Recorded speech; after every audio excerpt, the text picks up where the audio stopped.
Okay, here we are. I bought this cooling fan on Amazon.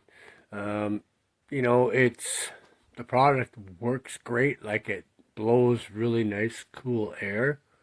Um, I ordered two of them because my daughter needed one for her bedroom. But what I have a problem with is it's very noisy.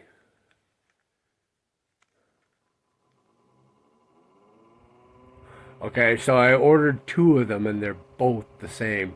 They're both very noisy. Um, Pick the speed up here. And that whining sound goes to your bed. Okay? So I don't really recommend it. Um, and also, if you lose the remote, there's no way to shut it off. You have to pull the plug on and shut it off because it doesn't shut off manually or it only shuts off with the remote. So that's my video. Cheers.